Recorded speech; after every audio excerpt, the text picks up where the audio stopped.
So, Brian, I'm just glad to get to chat with you again. And the last time we talked about strong willed children and just how to frame the perspective of, how you define the strong willed child. And so today I wanted to just kind of talk a little bit about kind of when you're dealing with the strong willed child and you're trying to communicate with them. And as I mentioned before, and I'm kind of throwing my oldest under the bus, although I can tell you that all three children that I dealt with were all strong willed in their own ways. It's just that my firstborn was the first one I dealt with. So Yeah. I was a little more experienced on the second ones. But I always found that it was a challenge for me finding a way to just interact with him.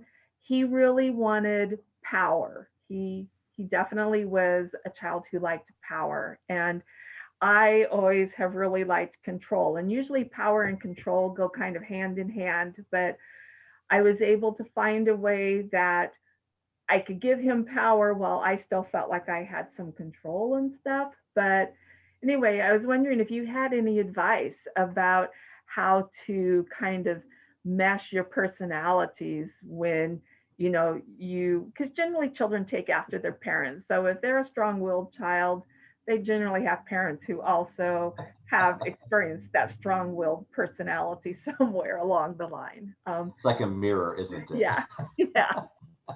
Well, I was hoping you'd ask that question. It's a really important one. It all comes down to how do we mesh communication styles with anyone, but especially our children. So before I dig into this, here's a truth that we have to kind of remember as we're trying to lead and guide other people, including our own children, is our children rarely intentionally try to frustrate us.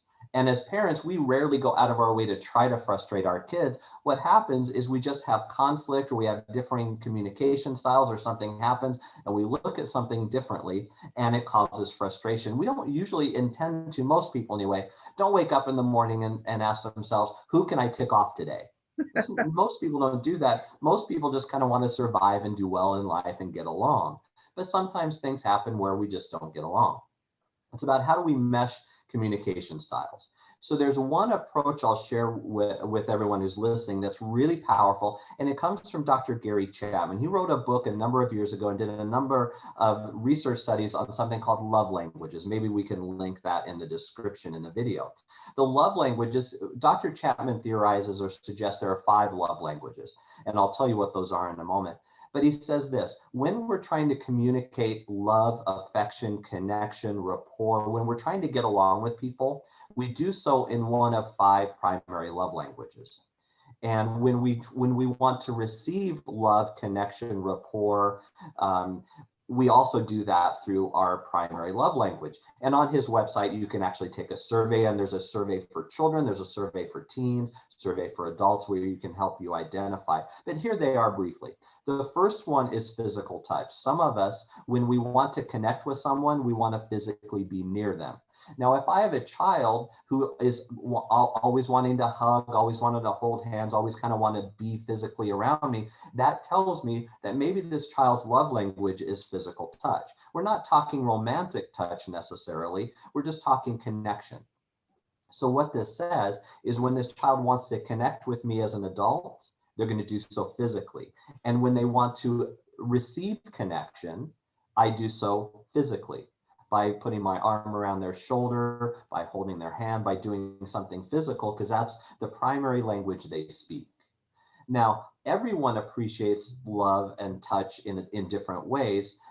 So physical touch is one of them. Another one is words of encouragement. Some of us are really built up when people give us compliments and give us words of encouragement.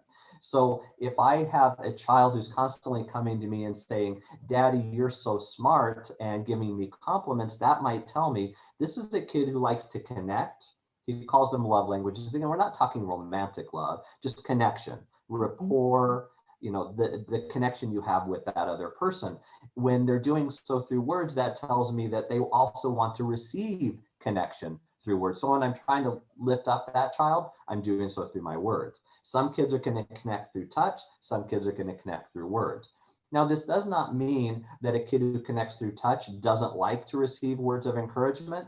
is just what's the biggest driver for Yeah. them. So another one is quality time. And that is, some people want to connect, they just need to spend time with you. Not that they don't appreciate words of encouragement, but the primary thing that drives them is time. Another one is gifts. Some kids are driven by receiving and giving gifts. So if you have a child, for example, who's constantly making little pictures and giving them to their teacher, or drawing things or finding things out there and giving to them to their parent as a gift, they're giving you tangible things. That tells me, okay, this is a kid that when I need to really tell them that I love them, I'm going to do so through a gift. There are other kids who they don't really care much about gifts, but they love quality time. And the last one is acts of service, and that is, I do things for that individual. I actually serve them by doing a chore for them or helping them clean their room. We do things together, acts of service. So quality time, physical touch, words of encouragement, gifts, and acts of service are those 5. So first, as a parent, I kind of need to know what are my kind of biggest drivers. And then for my child, I guess, what is kind of their driver? Because when I want to connect with a kid, whether we call them strong-willed or not, I ask myself, what language do they primarily speak? And then I do my best to speak that language. Well, that is some really interesting things to think about, to just be able to look at each of your children, and it really does individualize each of your children, and help you realize that, what works for one certainly doesn't work necessarily for another one. Thank you for those insights, and You're welcome. it gives us a lot to think about. So thank you, Bryan. You're welcome.